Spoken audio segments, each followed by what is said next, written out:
हाँ, तो पहला चैप्टर है नॉर्मल न्यूबॉर्न पीडिया का। तो इसमें सबसे पहले डेफिनेशन क्या है, जो कि न्यूबॉर्न है।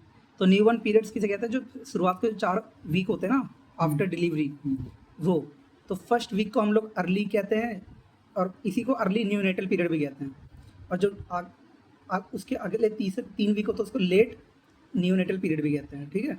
तो अर्ली और लेट, और इसको पूरा मिला के न्यूनेटल पीरियड कहते हैं, ठीक है। मतलब पहला महीना जो होता है बच्चे का। अब क्या है, बर्थ वेट कितना होता है, तो देखो अगर 2.5 केजी तक है तब तो सही है, लेकिन अगर उससे कम है तो लो बर्थ वेट में बच्चा आ जाता है, ठीक है। उसको फिर एनआईसीयू में रखा जाता है। Very low birth weight 1.5 KG से कम, और extremely low birth weight 1 KG से कम, ठीक है। तो ये हो गया वेट के according. Intra uterine growth retardation या फिर रेस्ट्रिक्शन, IUGR, ठीक है। तो क्या होता है इसमें, IUGR मतलब कि स्मॉल फॉर जेस्टेशनल एज, जब बच्चा 2.5 केजी से कम है, ठीक है, तब उसको हम लोग स्मॉल जेस्टेशनल एज में डाल देते हैं। मतलब वो जिस एज में बच्चे का जितना वेट होना चाहिए था उससे कम है, तो उसको हम लोग क्या बोलते हैं, SGA, small for gestational age, ठीक है। ये 2 तरीके से हो सकता है, एक तो कॉन्स्टिट्यूशनल, मतलब कि जो कि कोई दिक्कत वाली बात नहीं है, मतलब वो ठीक हो जाएगा एक टाइम के बाद। और दूसरा पैथोलॉजिकल, जो ठीक होना मुश्किल है, मतलब उसको हमें थोड़ा ध्यान से ठीक करना होगा, ठीक है। अब क्या है, कैसे आइडेंटिफाई करेंगे हम लोग स्मॉल फॉर जेस्टेशनल एज वाले बेबी को, मतलब जो कि 2.5 केजी से कम है। तो उसकी स्किन फोल्ड क्या होंगे, लूज होंगे, लूज स्किन फोल्ड पाया जाएगा। जब शरीर के अंदर की सारी डेवलपमेंट सही से नहीं है तो स्किन फोल्ड क्या हो जाएगी, लूज हो जाएगी, क्योंकि अंदर सब सही से नहीं है। तो वो जो स्किन सही से अटैच रहती है वो अटैच नहीं रहेगी सही से। स्किन पीलिंग, स्किन कैसे ऐसे निकलेगी, पीलिंग, ठीक है। जैसे ऐसे निकालेंगे तो निकल जाता है ना, तो ऐसे स्किन पील हो रही होगी, ठीक है। थिन अम्बिलिकल कोड, जो अम्बिलिकल कोड है वो बहुत पतली होगी, ठीक। प्लेजेंटा ही बहुत पतला होगा, ठीक। अब यहाँ पे देखो दे रखा है सिमेट्रिकल और एसिमेट्रिकल। तो सिमेट्रिकल आयोजन मतलब कि पूरी बॉडी की ग्रोथ एक साथ रिस्ट्रिक्ट हुई है, ठीक है, पूरा हेड से लेके टू तक, ठीक है, सर से लेके पैर तक। लेकिन एसिमेट्रिकल में ऐसा नहीं है, हेड स्पेयर हो जाता है, ठीक है, मतलब सर बचा रहेगा, क्योंकि वहाँ पे सही से जो ब्लड का फ्लो हो रहा होगा वो सही से हो रहा होगा, ठीक है। तो देखते हैं क्या डिफरेंस है। तो मैटरनल अगर कॉज है कोई, तो उसके कारण सिमेट्रिकल होगा, मतलब कि जैसे माँ से सही से ब्लड फ्लो नहीं हुआ बच्चे को, तो पूरी बॉडी में सही से नहीं फ्लो होगा ना बच्चे के, तो सिमेट्रिकल IUGR इसे कहेंगे। लेकिन अगर बच्चे में कोई दिक्कत है, ठीक है, तो वो एसिमेट्रिकल वाला हो जाएगा, ठीक है। अब जैसे यहाँ दे रखा है कौन सा कॉज होगा, तो UPI, यूट्रोप्लेजेंटल इंसफिशियंसी, ठीक है। तो जब यूट्रस से प्लेजेंटा में सही से ब्लड फ्लो नहीं होगा तो उसके कारण पूरी बॉडी में सही से फ्लो नहीं होगा, तो ये सिमेट्रिकली होगा ना। लेकिन एसिमेट्रिकल में जेनेटिक डिफेक्ट है, मतलब कि कहीं पे कोई दिक्कत है तो वो सही से ग्रो नहीं होगा। तो कोई एक एक एरिया में जैसे यहाँ दिक्कत है तो यहाँ पे दिक्कत है, तो भाई वहाँ पे सही से ग्रो नहीं होगा, यहाँ पे दिक्कत है तो यहाँ सही से नहीं ग्रो होगा। तो ये इसीलिए जेनेटिक डिफेक्ट में आ रहा है, ठीक है। कोई ऑर्गन सही से नहीं डेवलप हो रहा है। अभी क्या है, सिमेट्रिकल वाला ज़्यादातर कब देखने को मिलता है, सेकंड से थर्ड ट्राइमेस्टर के टाइम पे देखने को मिलता है। क्यों, क्योंकि इसी टाइम पे ही तो वो रीमॉडलिंग होती है, ठीक है। जब वो सही से डायलेट नहीं होगा तुम्हारा क्या स्पायरल आर्टरी, तो फिर आगे का प्रोसेस सही से नहीं होगा, मतलब बच्चे का IUGR हो जाएगा। तो वो कब होता है, वो 16 से 20 वीक के बीच में ही कंप्लीट होता है। तो वो कब है, वो फर्स्ट सेकंड ट्राइमेस्टर ही तो है, फर्स्ट ट्राइमेस्टर थोड़ी ना। तो सेकंड ट्राइमेस्टर के टाइम पे ही ये ज़्यादातर देखने को मिलता है। लेकिन एसिमेट्रिकल जेनेटिक कॉज है तो वो कब होगा, फर्स्ट ट्राइमेस्टर से ही होगा, ठीक है। अब ब्रेन स्पेयरिंग इफेक्ट प्रेजेंट, देखो ये रहा कि ब्रेन जो रहेगा ना बचा रहेगा, ठीक है, सर बचा रहेगा। तो अब यहाँ पे अब हमें एक चीज़ देखने को मिला है कि भाई इसमें ना क्या गड़बड़ कर दिया है, ये एसिमेट्रिकल यहाँ नहीं होगा, यहाँ होगा, और ये सिमेट्रिकल होगा, ठीक है। ये सिमेट्रिकल है, ये एसिमेट्रिकल। हाँ, क्योंकि ब्रेन स्पेयरिंग इफेक्ट देखने को मिल रहा है, मतलब कि सर बचा रहेगा तो ये सही से डेवलप होगा, सही से डेवलप होगा, ठीक है। Brain spare normal size head रहेगा, लेकिन जो बॉडी का साइज है वो स्मॉल रहेगा। तो ये सिमेट्रिकल थोड़ी ना है, ये तो एसिमेट्रिकल है। लेकिन इस बारे में क्या है, नो ब्रेन स्पेयरिंग इफेक्ट, इसमें कोई ब्रेन नहीं बचा रहेगा, इसमें पूरी बॉडी एक जैसी ही स्मॉल हो जाएगी, ठीक है। तो ये हो गया तुम्हारा सिमेट्रिकल, ठीक है। अब अगर हम देखें प्रोग्नोसिस कैसा रहेगा, तो एसिमेट्रिक वाले को बचाना आसान रहेगा, गुड रहेगा। लेकिन जो सिमेट्रिकल पूरी बॉडी एक साथ स्मॉल हुई है उसको थोड़ा हाँ दिक्कत रहेगा। अब कैसे असेस करेंगे IUGR को, हम लोग कैसे मतलब असेसमेंट करेंगे बच्चे सही है कि करा क्या, तो new AIIMS intrauterine growth curve, ये नया एक कर्व है, ठीक है। तो ये देखो इसमें साइड में ले रखा है 4 kg 2.5 kg, केजी है और ये 4 kg से ऊपर है तो LGA है, मतलब कि large for gestational age, 2.5 kg से नीचे है तो स्मॉल फॉर जेस्टेशनल एज में आ रहा है, और जो इसके बीच में है तो वो क्या है, नॉर्मल है, अप्रोप्रिएट है, ठीक है, मतलब उसमें कोई दिक्कत नहीं है। तो इसी के अकॉर्डिंग हम लोग ये स्केल से पता करते हैं, ठीक है। ये भी बता रहा है कि कितने वीक, जैसे मान लो ये हाँ वेट ये 26 वीक का है तो इतना इसका उस वेट होगा। हाँ, जैसे ये टाइम है, इस टाइम पे इतना वेट तो मिनिमम होना ही चाहिए, होना ही तो चाहिए, ठीक ठीक है। है, हाँ वही कर हाँ ठीक है। अब देखते हैं असेसमेंट पॉन्ड्रल इंडेक्स। ये पॉन्ड्रल इंडेक्स एक इंडेक्स है जिसके कारण हम लोग एसेस कर सकते हैं IGR कि को। कौन सा तो वेट ऑफ बेबी को ऊपर रखेंगे, नीचे लेंथ को रखेंगे सेंटीमीटर में, उसका क्यूब कर देंगे, ठीक है, क्यूब कर देंगे। तो यहाँ से अगर यहाँ से वैल्यू दो से कम आएगी, ठीक है, 2 से कम आएगी तो एसिमेट्रिकल है, 2 से ज़्यादा आएगी तो सिमेट्रिकल है, ठीक है। तो अब देखते हैं प्रीटर्म बेबी, जो बच्चा अपने टाइम से पहले आ जाता है, ठीक है, जैसे 37 वीक की मान के चलते हैं हम लोग, तो 37 वीक से अगर पहले है तो प्रीटर्म है, और 37 से 41 वीक तो टर्म है, और पोस्ट टर्म जब 42 वीक से ऊपर है तो पोस्ट टर्म है, ठीक है। अब देखते हैं एंटीनेटल असेसमेंट। एंटीनेटल मतलब पहले, जब बच्चा आया नहीं उससे पहले हम लोग क्या क्या असेस करेंगे, तो मदर्स लास्ट मेंस्ट्रुअल पीरियड, तो हम लोग मदर जो लास्ट पीरियड कब आया था ये पूछेंगे, LMP, ठीक है।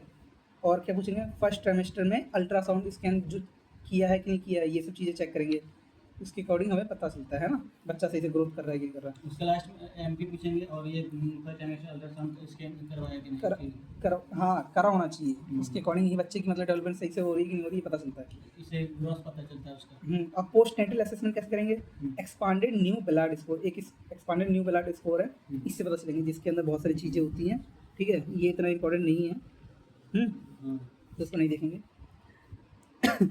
इसके अंदर क्या क्या चीज़ें वैसे होती है, न्यूरोमस्कुलर मैच्योरिटी ज़्यादातर ध्यान देते हैं कि क्या उसका ब्रेन सही से और न्यूरोमस्कुलर पूरी एक्टिविटी सही से हो रही है कि नहीं हो रही है, और दूसरा फिजिकल मैच्योरिटी देखेंगे, मतलब फिजिकली उसकी बॉडी कैसे ग्रो कर रही है, ये देखेंगे इसके अंदर। इसका टोटल स्कोर कितना रेंज है, -10 से लेकर +50 तक है, ठीक है। -10 20 वीक, अगर 20 वीक का बच्चा है तो -10 होगा, और अगर 44 वीक का बच्चा है तो +50 होगा, ठीक है। एक्यूरेसी मतलब जो भी हमारा रिजल्ट आएगा, ठीक है, कि इसके अकॉर्डिंग मान लो ये बच्चा इतने वीक का होना चाहिए, तो हम लोग उसमें 1 हफ्ते का ऊपर नीचे लेके चलेंगे, हमें मतलब एग्जैक्ट तो पता नहीं चलेगा कभी भी, तो 1 हफ्ते का लेके चलेंगे, ठीक है। ये यही है फिजिकल मैच्योरिटी देखने का, ठीक है, और ये न्यूरोमस्कुलर मैच्योरिटी देखने का, ठीक। ये है प्रीटर्म बेबी। तो प्रीटर्म बेबी कैसा रहता है, इसकी मसल टोन कम होती कम ही है, रहती तो है। इसीलिए कैसा रहेगा, देखो एक्सटेंडेड पोजीशन में, तो ये डिफरेंस भी है प्रीटर्म और टर्म को देखने का, ठीक है। और इसके नीचे क्या है, टर्म बेबी, देखो टर्म बेबी फ्लेक्स पोजीशन में, क्यों, क्योंकि इसकी जो मसल टोन है वो बड़ी मतलब सही बढ़िया है। है, ठीक है, तो इसीलिए ये देखो फ्लेक्स पोजीशन। Difference अब होता है। यहाँ देखो क्या है, स्कार्फ साइन पॉजिटिव है, किसमें, स्कार्फ साइन पॉजिटिव होता है प्रीटर्म बेबी में, मतलब जो हम बच्चे का जो एल्बो है मिड लाइन क्रॉस कर जाएगा, मतलब कि बच्चा क्या है, प्रीटर्म है, किसमें स्कार्फ साइन पॉजिटिव इसमें आया है, ठीक कैसे है। कैसे पता चल रहा है? जब बच्चे का एल्बो मिड लाइन क्रॉस कर गया है, अच्छा। मिड लाइन मतलब क्या, स्टर्नम क्रॉस कर गया जैसे, तो जैसे यहाँ क्रॉस कर गया है तो ये स्कार्फ साइन पॉजिटिव है, मतलब क्या है, ये प्रीटर्म बेबी है, ठीक है। और बाकी ये क्या है, ये फीमेल है, मान लो एक फीमेल और मेल, तो इसमें क्या होगा कि जैसे कि प्रीटर्म फीमेल अगर है, उसका एक्सटर्नल जेनिटिलिया क्या होगा, दोनों दिखेगा, मतलब कि ये लेबिया मेजोरा है और माइनोरा है, दोनों दिख रहा है। लेकिन वहीं पे अगर लड़की टर्म की है, ठीक है, 37 वीक से ऊपर, तो उसके में जो एक्सटर्नल जेनिटिलिया है उसमें क्या जो लेबिया माइनोरा है वो क्लोज हो जाएगी, ठीक है, labia minora labia majora cover हो जाएगी, तो ये भी एक डिफरेंस हो गया, ठीक है। अब यहाँ पे अच्छे से एक बार हम लोग देखते हैं दोनों का डिफरेंस, ठीक है। तो डिफरेंस बिटवीन प्रीटर्म और टर्म बेबी, तो वही सब चीज़ें जो अभी देख ली हमने। तो पोस्चर ऑफ लिम, और लिम की पोस्चर की बात करें तो टोन जैसे कब मसल टोन कम होता है तो एक्सटेंडेड पोजीशन में रहेगा बच्चा, ठीक है, प्रीटर्म में, लेकिन वही टर्म में क्या हो जाएगा, फ्लेक्स पोजीशन हो जाएगा। और क्या है, fingers do not touch forearm, जो जैसे बच्चे की, जब बच्चे का फ्लेक्सिबिलिटी कम रहेगा तो बच्चे क्या करेगा, फोर आर्म को टच नहीं कर पाएगा अपने फिंगर से फोर आर्म को ये टच, ठीक है, नहीं कर पाएगा, और जिसमें टच कर जाएगा मतलब कि वो क्या हो गया, टर्म बेबी है, ठीक है। और आर्म रिकॉइल, तो बच्चा अभी फ्लेक्स मतलब वो कम है, टोनिसिटी कम है, फ्लेक्सिस मतलब फ्लेक्शन कम है, तो आर्म रिकॉइल नहीं कर पाएगा, इसमें कर लेगा टर्म में। ठीक है, स्काफ साइन हमने पीछे देख लिया, जब बच्चे को एल्बो को हम लोग क्रॉस करेंगे मिड लाइन को तो वो प्री टर्म बेबी होता है क्योंकि टोन कम है इस वजह से। लेकिन इसमें टर्म बेबी में ऐसा नहीं है, ठीक है, टर्म बेबी में नहीं क्रॉस कर पाएगा। पोप्लिटियल एंगल, ठीक है, पोप्लिटियल एंगल क्या है, थाई और लेग के बीच, जब बच्चे का लेग को फ्लेक्स करेंगे तो थाई और लेग के बीच जो एंगल है पोप्लिटियल एंगल होता है। ये रहा ना पोप्लिटियल फोसा, ठीक है, तो पोप्लिटियल फोसा ये है, तो पोप्लिटियल एंगल इसके बीच का ही है, जब है ना। तो ये ऑब्ट्यूज होगा किसमें, प्री टर्म में, क्यों, क्योंकि टोनिसिटी कम है तो टोन नहीं कर पाएगा, फ्लेक्स नहीं कर पाएगा, ठीक है। लेकिन इसमें एक्यूट होगा, इसमें कर लेगा। तो ये देखो अभी ये एक्यूट एंगल है ना, ठीक है। हील टू ईयर, ठीक है, तो इसमें ईयर, हाँ पॉसिबल, अरे ये है वो, जब कान को, जब बच्चे के कान को ऐसे करके मतलब ऐसे करेंगे आगे की तरफ, तो बच्चे का कान क्या है, आगे आएगा और पीछे आराम से जाएगा, ठीक है। ये तो किसमें है, प्री टर्म में, प्री टर्म में आराम से जाएगा। लेकिन टर्म बेबी में तुरंत, मतलब तुरंत चला जाएगा, जैसे लाए वैसे पीछे चला जाएगा, ठीक है। ये इसको कहते हैं ईयर पिनर रिकॉइल भी कहते हैं इसको, ठीक है। ब्रेस्ट बर्ड्स जो होंगे बच्चे के वो 5 mm से कम होंगे कब, प्री टर्म में, ज़्यादा कब होंगे टर्म बेबी में, ठीक है। एक्सटर्नल जेनेटिया फीमेल हमने देख लिया अच्छे से पीछे, लेबे मेजोरा लेबी माइनोरा, ठीक है, दोनों दिखेंगे प्री टर्म में, लेकिन माइनोरा वाला कवर हो जाएगा मेजोरा से टर्म बेबी में, ठीक है। एक्सटर्नल जेनेटिया मेल का, मेल में क्या होता है, इस अभी टेस्टिस जो है अभी डिसेंड नहीं हुआ है, तो जब वो डिसेंड नहीं हुआ है तो पिगमेंटेशन नहीं होता है, पिगमेंटेशन नहीं होता साथ में रिवर्सिटी भी नहीं होती है किसमें, प्री टर्म में। लेकिन टर्म में सब कुछ हो गया है तो उसके अंदर पिगमेंटेड भी होगा और रिवर्सिटी भी देखने को मिलेगी, ठीक है। लेकिन वो हेयर, तो हेयर जो होंगे प्री टर्म बेबी में ज़्यादा होंगे, ये थोड़ा सा याद करने वाली चीज़ है, ठीक है। हेयर जो प्री टर्म है वो ज़्यादा है लेकिन टर्म में कम है, ठीक है, या फिर नहीं है। ईयर पिनर रिकॉइल वही जो मैं पहले बता रहा था कि अगर कार्टिलेज सही से डेवलप नहीं हुए ना अभी, कार्टिलेज डेवलप होने में टाइम लगेगा, इलास्टिक कार्टिलेज को, तो इसीलिए ईयर पिनर रिकॉइल जो होगा वो स्लो होगा प्री टर्म में, लेकिन टर्म में सही रहेगा, फास्ट रहेगा, ठीक है। ये हो गया। अब देखते हैं क्या क्या कॉम्प्लिकेशन है प्री टर्म बर्थ। अगर प्री टर्म बर्थ हो गया बच्चे का जल्दी तो फिर उसमें क्या क्या कॉम्प्लिकेशन, क्या दिक्कत होगी, तो ऑर्गन नहीं सही से बना है तो ऑर्गन इमेच्योरिटी देखने को, उसके कारण लंग, जैसे ज़्यादातर लंग होता है तो रेस्पिरेटरी डिस्ट्रेस सिंड्रोम देखने को मिलता है जिसमें सर्फेक्टेंट की डिफिशियंसी होती है, जो रेस्पिरेटरी में सर्फेक्टेंट बनाएगा ही नहीं, हाँ अल्विलाई ज़्यादा वो हाँ कोलैप्स हो जाएगी, ठीक है, सही से एयर का वो नहीं, हाँ एक्सचेंज नहीं होगा सही से। तो और क्या हो सकता है दूसरा, नेक्रोटाइजिंग एंट्रोकोलाइटिस, NEC, ठीक है। एंट्रोकोलाइटिस में पता चल रहा होगा ये GIT से रिलेटेड प्रॉब्लम है, ठीक है। और इंट्रावेंट्रिकुलर हेमरेज देखने को मिलेगा, ठीक है। ये सब कब देखने को मिलेगा, प्री टर्म बेबी है, ठीक है। Bleeding from germinal matrix into ventricle, ठीक है। क्यों, क्योंकि ब्लड वेसल जो है फ्रेजाइल मतलब नाजुक है, ठीक है। जो ब्लड वेसल है अभी वो सही से वो नहीं है, मतलब इतना ज़्यादा बढ़िया से वो नहीं है, स्ट्रॉन्ग नहीं है, स्ट्रेंथ अच्छी नहीं है, ठीक है। तो ये कब होगी, जब टर्म बेबी होगा तब ये सब सही हो जाएगा, तो ये सब चीज़ें तब नहीं होंगी, ठीक है। और क्या है इधर, डिक्रीज रिजर्व ऑफ न्यूट्रिशन के जो रिजर्व थे वो कम है प्री टर्म बेबी में, ठीक है। तो इसके कारण क्या, हाइपोग्लाइसीमिया हो सकता है, एनीमिया हो सकता है और हाइपोथर्मिया हो सकता है, ठीक है। तो ये सब चीज़ें इसीलिए बच्चे को हम लोग रेडिएंट वार्मर के नीचे रखते हैं, ठीक है। और क्या है, कर्निक्टर्स देखने को मिलेगा। कर्निक्टर्स क्या है कि बिलीरुबिन जो होगा ना वो क्या करेगा, ब्लड में, हाँ ब्लड ब्रेन बैरियर को जो होगा क्रॉस कर जाएगा। क्यों, ब्लड ब्रेन बैरियर इस समय सही से वो नहीं हुआ, डेवलप नहीं हुआ है, तो आराम से बिलीरुबिन इधर से उधर चला जाएगा, तो कर्निक्टर्स देखने को मिलेगा, ठीक है। और कर्निक्टर्स मतलब क्या, ब्रेन को डैमेज करना, बिलीरुबिन ब्रेन तक पहुंच गया, क्योंकि ब्लड ब्रेन बैरियर बना ही नहीं है, हाँ तो क्रॉस ही कर लेगा, तो बिलीरुबिन ब्रेन में आ जाता है, तो उसको कर्निक्टर्स कहते हैं, ठीक है। नॉर्मल ऑब्जर्वेशन क्या क्या देखने को मिलती है एक न्यूबॉर्न में, आप देखते हैं मतलब क्या क्या चीज़ें नॉर्मली देखने को मिलती हैं, ठीक है। तो नॉर्मली क्या क्या देखने को मिलती है, जैसे एक साइन है मसल टोन, तो मसल टोन से हम लोग एक्टिविटी का पता करते हैं, ठीक है। ये अफगार स्कोर है जो कि नॉर्मल होता है। क्या क्या चीज़ें देखने को मिलती है, एक होता है मसल टोन। पहली बात तो हम लोग अफगार को कब चेक करते हैं, तो 1 मिनट के अंदर, 1 मिनट और 5 मिनट बाद, पहले तो 1 मिनट के बाद जैसे ही बच्चा हुआ है, और टोटल मैक्सिमम स्कोर 10 होता है, मिनिमम 0 होता है, नॉर्मल 7 से ऊपर अगर है तो नॉर्मल, नीचे अगर कम है तो इसको NICU में रखते हैं बच्चे को, ठीक है, एडमिट करके। तो एक्टिविटी अगर नहीं है बिल्कुल भी तो 0, थोड़ा बहुत है तो 1, और अच्छा है तो 2, ठीक है। पल्स या फिर हार्ट रेट अगर है, नहीं है तो 0, अगर 100 से कम है तो 1, और 100 से ज़्यादा है तो 2। वैसे नॉर्मल बच्चा कितना होता है, 110 से 160 होता है, ठीक। ग्रीमेस रिफ्लेक्स मतलब वही बच्चा थोड़ा सा इरिटेट हो रहा है, ठीक है, अच्छा, उसको असेस करने पर। उसके रिफ्लेक्स हैं। हम्म, तो अगर रिस्पॉन्स नहीं दे रहा बिल्कुल भी तो 0, ग्रीमेस इफेक्ट थोड़ा सा दिख रहा है हम्म, लेकिन रो नहीं रहा है तो 1, और अगर वो फिर रोने लग गया है वो या खांसने लग गया है या चीखने लग गया है तो 2, तो ये ग्रीमेस अच्छे से प्रेजेंट है। फिर अपीयरेंस दिखने में कैसा है बच्चा, कलर, ब्लू अगर ब्लू है ये पेल है, मतलब देखो Zero। ब्लू नीला है तो मतलब कि हाइपोथर्मिया है, हम्म, पेल है मतलब कि उसको बिलीरुबिन ज़्यादा है इसकी बॉडी में, तो ये सब देखने को मिलेगा 0 है। अगर नहीं देखने को मिलेगा मतलब बॉडी सही है, बॉडी पिंक है, लेकिन जो पैर हाथ है वो कैसे हैं, ब्लू है, ठीक है, तो इसको एक्रोसाइनोसिस भी बोलते हैं और इसका हो रहेगा 1 स्कोर। हम्म, पिंक है पूरी बॉडी तो 2, ठीक है। अब क्या है रेस्पिरेटरी एफर्ट, ये रेस्पिरेटरी रेट नहीं है, एफर्ट है, ठीक है, मतलब वो सांस लेने में एफर्ट दिखा रहा है कि नहीं दिखा रहा है। तो अगर नहीं दिखा रहा तो 0, दिखा रहा है थोड़ा बहुत दिखा रहा है तो 1, और अगर अच्छे से रो रहा है सांस लेने के लिए अच्छे से रो रहा है मतलब बहुत ज़्यादा अच्छा एफर्ट है तो 2, ठीक है। तो ये एफगार स्कोर है, बहुत ज़्यादा इंपॉर्टेंट है, ये तो बहुत ज़्यादा इंपॉर्टेंट है, ठीक है, तो ये पता होना चाहिए।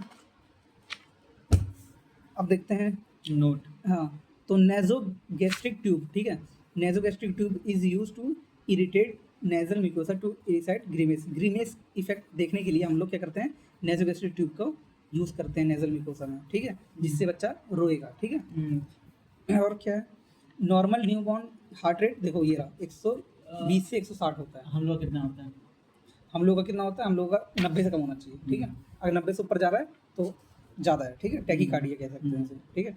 तो वाइटल साइंस क्या है, हार्ट रेट अगर 100 से ऊपर है और टर्म का कितना है 100 से 160 है, प्री टर्म का 120 से 180 है, तो ये नॉर्मल है, ठीक। रेस्पिरेटरी रेट 40 to 60, जैसे कि हमने पहले ही पढ़ रखा है ये Respiratory rate, हाँ। निमोनिया में, हम लोग कितना होता है? हम लोग का तो 12 ही होता है, 12 से 16 होता है, हाँ, 12-16 ठीक है। तो यहाँ पे अगर बच्चे का 60 है और वो 6 महीने से कम है तो ठीक है, 6 महीने से ऊपर हो गया 1 साल तक है तो और 50 है तो ठीक है, 2 साल तक का बच्चा है और 40 है तो ठीक है, ठीक। तो ये हो गया। कैपिलरी रिफिल टाइम, मतलब कैपिलरी को रिफिल होने में कितना टाइम लगता है, 3 हाँ। सेकंड, ठीक है, 3 सेकंड से अगर कम है तो ठीक है, बच्चे की जो स्किन होगी पिंक कलर की होगी, ठीक है। तो ये हो गया। टेम्परेचर 36 to 37 के बीच में है तो ठीक है, ओके। तो ये सब नॉर्मल फाइंडिंग्स हैं। और देखते हैं क्या नॉर्मल फाइंडिंग देखने को मिलती है, इरिथमा टॉक्सिकम या फिर इरिथमा नियोनेट्रम। अब टॉक्सिकम था वो पहले था, अब हम लोग नियोनेट्रम बोलते हैं, क्यों, क्योंकि टॉक्सिकम से हम लोग थोड़ा सा गलत वो समझ जाते थे कि बच्चों को दिक्कत है, लेकिन दिक्कत नहीं है, हाँ। ठीक है, वो बच्चे की बॉडी क्या है, पिंक है। तो इसमें क्या होता है कि पेपिलो स्क्वेमस लीजन देखने को मिलते हैं, जिसमें छोटा-छोटा घाव। मोस्ट कॉमन रैश, हाँ रैश देखने को मिलते हैं, और उसमें क्या प्रेजेंट होता है? तो ईज़ोनोफिल प्रेजेंट होता है। रहेगा। और ये कब देखने को मिलता है, 24 घंटे बाद देखने को मिलता है बर्थ के। तो ये सब चीज़ें देखने को मिल रही हैं, तो इसको और एक इरिथमा नियोनेट्रम बोलता हूँ। क्या है, Pustular- पस्चुलर मेलानोसिस। मेलानोसिस को क्या समझते हैं, मेलानिन ज़्यादा है तो मतलब पिगमेंटेड है। तो इसमें क्या हाइपर पिगमेंटेड पैच देखने को मिले, डार्क पैच, ये अपने इंडिया में बहुत ज़्यादा कॉमन है, ठीक है। तो अपने इंडिया में ज़्यादातर बच्चे को ये देखने को मिलता है, हाइपर पिगमेंटेड पैच देखने को मिलते हैं, डार्क, ठीक है। ऑनसेट ये भी 24 घंटे के पहले होगा, ठीक है, ये 24 घंटे से बाद था, ये 24 घंटे से पहले, ठीक है। इसमें न्यूट्रोफिल ज़्यादा होगा, उसमें ईज़ोनोफिल ज़्यादा था, इसमें न्यूट्रोफिल ज़्यादा होगा। रहेगा। अब देखते हैं एपिथेलियल इंक्लूजन सिस्ट, ठीक, एपिथेलियम में सिस्ट पाए जाते हैं, तो अलग अलग एरिया में अलग अलग सिस्ट पाए जाते हैं, ठीक है। जैसे कि मीलिया कहाँ प्रेजेंट होता है, नोज और आईज के आसपास, ये वाइट स्पॉट्स होते हैं, कैसे होते हैं, सफ़ेद स्पॉट्स देखने को मिलते हैं, मिल्क स्पॉट भी कहते हैं इसको, ठीक है। अदर साइट्स कौन कौन से हैं केराटिन डिपोजिशन के, तो अदर साइट है जैसे कि पैलेट में है तो उसको एफ्टिन पर्स कहते हैं, गम में है तो बोन बोलते हैं, ठीक है। और क्या है, मंगोलियन स्पोर्ट, तो मंगोलियन स्पोर्ट बहुत ज़्यादा देखने को मिलता है अपने इंडिया में, बहुत ज़्यादा कॉमन है। हाइपर पिगमेंटेड मैक्यूल्स देखने को मिलते हैं, ये भी क्या है, हाइपर पिगमेंटेड मतलब डार्क पैच देखने को मिलेंगे पूरी बॉडी में, ठीक है। ये क्यों देखने को मिलता है, वो भी मेलानोसाइट, ठीक है, मेलानोसाइट सेल्स की वजह से देखने को मिलता है। कहाँ पे देखने को मिलता है, डर्मिस में, एपिडर्मिस में नहीं, डर्मिस में। नॉर्मली हमारी बॉडी में अभी मेलानिन जो प्रेजेंट है कहाँ प्रेजेंट है, एपिडर्मिस में, लेकिन बच्चे के कहाँ प्रेजेंट है, डर्मिस में। लेकिन ये भी नॉर्मली है, ऐसा कोई दिक्कत वाली बात नहीं, अपने आप ठीक हो जाता है इससे, ठीक है। पैथोजेनेसिस क्या है, अगर मेलानोसाइट न्यूरल क्रेस्ट में चला जाए, अगर मेलानोसाइट न्यूरल क्रेस्ट में चला जाए तो वो दिक्कत वाली बात है, तब दिक्कत वाली बात है। तो हम लोग चेक करेंगे सैल्मन पैच या फिर बर्थ मार्क क्या होता है। तो सैल्मन पैच कुछ नहीं है, अलग अलग जैसे थोड़े से ब्राइट कलर के, रेडिश पिंकिश कलर कौन सा पैच के, है? स्ट्रॉबेरी भी कहते हैं इसको, कौन सा पैच है? हाँ सैल्मन पैच। Salmon patch. तो सैल्मन कलर के पैच देखने को मिलते हैं बच्चे के, कहाँ, गर्दन पे या फिर सर पे, देखा हूँ मैं। ठीक है। ये किस वजह से है, डायलिटेशन की वजह से, वेस्कुलर का डायलिटेशन हो गया ज़्यादा, ठीक है। और क्या फाइंडिंग, ब्रेस्ट फाइंडिंग, ठीक है, ब्रेस्ट इंगोजमेंट। जैसे कि ब्रेस्ट इंगोजमेंट क्यों होता है कि बच्चे जब बच्चा मिल्क नहीं पी रहा है, ठीक है, तो निप्पल में मिल्क भर गया बहुत ज़्यादा, तो बहुत ज़्यादा भर गया तो इसको ब्रेस्ट इंगोजमेंट कहते हैं, ठीक है। ये ज़्यादा किस में होगा, मदर में ना? हाँ हाँ, मदर का। Watch which milk like fluid discharge from nipple, nipple से मिल्क जैसा फ्लूइड देखने को मिलेगा। मिलता है, ठीक है। ये बच्चे में देखने को मिल रहा है, ठीक है, ये बच्चे में देखने को। ये अच्छा, क्या होता है दोनों। ना कि उस टाइम पे मदर से थोड़ा सा बच्चे में वो चीज़ आ गई है मिल्क आ गई। जिसकी वजह से वो मतलब, तो उसको दबा के मतलब स्क्वीज करके निकाल देना होता है, ठीक है, वो फ्लूइड को निकाल देना होता है। ब्लीडिंग पर वेजाइनम, वेजाइना से ब्लीडिंग हो रही है, किस वजह से? यूट्राइन की सेडिंग होती है फीमेल बेबीज़ में, जो Female लड़कियां baby, हैं, हाँ। फीमेल बेबी, उसके अंदर क्या हो रहा है? ये देना फीमेल। लिख रखा है इधर, फीमेल बेबीज में यूट्राइन की शेडिंग हो रही है, यूट्रस की, तो उसकी वजह से क्या होता है? ब्लीडिंग देखने को मिलती है प्रोजेना, ठीक है। स्मॉल सबकंजक्टिवल रेटिनल हेमरेज, ये मतलब ये भी बच्चे हैं, बच्चे में आँखों में हेमरेज देखने को मिलता है, ठीक है, ब्लीडिंग देखने को मिलती है due to stress of normal delivery, ठीक है। नॉर्मल डिलीवरी से, जब नॉर्मल डिलीवरी हो रही है तो उस टाइम पे डिलीवरी होते वक्त में थोड़ी सी हेमरेज हो गया है, तो वो देखने को मिलता है आँख में, ठीक है। हाइमेनल स्किन टैग्स, फीमेल बेबी में हाइमेन जो होते हैं, हाइमेन होता है ना, वहाँ पे स्किन टैग देखने को मिल रहा है। फिजियोलॉजिकल फिमोसिस, फिमोसिस क्या है? स्किन टैग मतलब जो स्किन रहेगा। हाँ, एक्स्ट्रा स्किन की उभार मतलब निकल जाता है, ठीक है। फिजियोलॉजिकल फिमोसिस हो ये जाएगा। सब नॉर्मल फाइंडिंग है, हाँ। हाँ, मेल बेबी में क्या होता है? फिमोसिस देखने को मिलता है, मतलब कि वो प्रीप्यूस जो है पीछे वो नहीं पीछे नहीं आ रहा है, ठीक है। तो ये नॉर्मली दिखता है बच्चे में 2 से 6 साल के तक दिखता ही है। 6 वीक तक। 6 साल तक, 6 से मैक्सिमम 6 साल तक फिजियोलॉजिकल दिखता है, उसके ऊपर है तो पैथोलॉजिकल। अगर ये सब दिख रहा है तो कोई ट्रीटमेंट की जरूरत नहीं है। नहीं, इस समय कोई ट्रीटमेंट की जरूरत नहीं है, ठीक है। हम्म, अब देखते हैं जो कि बहुत ज़्यादा इंपॉर्टेंट टॉपिक है, हम्म, ठीक है, हेड स्वेलिंग न्यूबॉर्न में। तो हेड स्वेलिंग में क्या क्या है? कैप्यूट सक्सेडियम, सिफेलिपोटोमा, सबगेलियल हेमरेज, ये ठीक है। तीनों कुछ अगर तीनों हो सकते हैं। तीनों में से कोई सा भी एक हो सकता है, जरूरी नहीं है तीनों, ठीक है। तो कैपुट। कैप्यूट सक्सेडियम मतलब कि इसका आपने देखने को मिलेगा। हाँ, सिफेलिपोटोमा मतलब ये भी, लेस कॉमन होता है। ये भी देखने को मिलेगा, मतलब जैसे कम देखने को मिलेगा। हाँ, और सब। सबगेलियल हेमरेज तो बहुत ज़्यादा खतरनाक है, हेमरेज है, हाँ। हेमरेज हो रहा है, तो ये थोड़ा ज़्यादा खतरनाक है, ठीक है। और अब एक्सटेंड कहाँ तक फैला रहेगा? अब देखते हैं कहाँ तक। हाँ, तो सक्सेडियम जो है डिफ्यूज मतलब फैला हुआ रहेगा अच्छे से, पूरे स्कार्फ में अच्छे से फैला रहेगा। सिफेलिपोटोमा लोकलाइज, बोन के नीचे रहेगा और किसी एक जगह पे फिक्स रहेगा, ठीक है। ठीक। सबगिलियल भी फैला रहेगा, डिफ्यूज, ठीक है। अब जो कैपिट सक्सेडियम है सुपरफिशियल होगा, जो सिफेलिपोटोमा डीप होगा क्योंकि बोन के नीचे है। सबगिलियल गेलियल एपिन्यूरोसिस के नीचे रहेगा, लेकिन बोन से ऊपर रहेगा, बोन से ऊपर है लेकिन उससे स्कार्फ से नीचे है, ठीक है। अब ये रहा लोकेशन लिख भी रखा है, स्कार्फ सब पेरियोस्टियम मतलब बोन के नीचे, गेलियल एपिन्यूरेटिक के नीचे, ठीक है, ऐसे दे रखा। रीज़न क्या होगा? तो जैसे बहुत लंबे समय तक लेबर चल रहा है, मतलब बच्चा निकल नहीं रहा है, जो भी टाइम होता है उस टाइम पे नहीं निकला, तो बहुत ज़्यादा लंबे समय तक लेबर चल रहा है, उसकी वजह से वीनस कंजेशन हो जाता है, वीनस का मतलब जो वेन्स है उनका कंजेशन हो गया, उसके कारण क्या हो जाता है? फ्लूइड, जब भी कहीं कंजेशन होता है तो फ्लूइड वहाँ से अपने आसपास की एरिया में चले जाते हैं, तो एडिमा देखने को मिलता है। हाँ। तो वही तो है यहाँ पे कैप्यूट सक्सेडियम में फ्लूइड ही भर जाता है, फ्लूइड की स्वेलिंग होती है। लेकिन सिफेलिपोटोमा में ऐसा नहीं है, उसमें हम लोग इंस्ट्रूमेंट से डिलीवरी कर रहे हैं, जैसे फोर्सेप बच्चे के हेड में लगाया, उसके कारण थोड़ा सा दब गया, मान लो कोई इंजरी हो गई, तो उसके कारण क्या हो गया? ट्रॉमा के कारण इसमें ब्लड देखने को मिलता है। स्कल में ही होगा ही, हाँ, हम्म। इसमें डिलीवरी। अब सब गेलियल में क्या होता है? इसके अंदर वैक्यूम का यूज़ करते हैं, ये भी इंस्ट्रूमेंट है, वैक्यूम का यूज़ करेंगे तो हाँ, यहाँ से कुछ कुछ उभार आ जाएगा, स्वेलिंग हो जाएगी, वो भी उड़ जाएगा। तो यहाँ पे भी लेकिन क्या होता है कि इस स्कार्फ लेयर की सेपरेशन हो जाती है और ब्लड का एक्यूमुलेशन हो जाता है, ठीक है, ब्लड इकट्ठा हो जाता है उसके नीचे, ठीक है। अब देखो कंटेंट में फ्लूइड है, इधर ब्लड है, इधर भी ब्लड है, ठीक है। अब ये ऑनसेट, ये बर्थ के टाइम पे होगा, कैप्यूट सक्सेडियम बर्थ के टाइम पे, मतलब बहुत जल्दी बर्थ के आसपास ही हो जाएगा। बर्थ के तुरंत ही होता है। लेकिन ये जल्दी आया है, जल्दी चला भी जाएगा, अच्छा। कुछ दिनों में, 2 से 3 दिन में ही खत्म हो जाएगा। और लेकिन सिफेलिपोटोमा बाद में आएगा, 12-24 घंटे बाद आएगा और 3 से 8 हफ्ते तक रहेगा, ठीक है। ये लंबे समय तक रहता है, बाद में आता है, बाद में जाता है, ठीक है। सब गेलियल क्या है? ये बर्थ के टाइम पे ही आता है, लेकिन कब जाता है सब कोई फिक्स नहीं है। नहीं जाएगा तो हम लोग इसको ट्रीट करेंगे, ठीक। अब क्या है कि रिकवरी ये 3 दिन में, 3 से 8 हफ्ते में, ठीक है।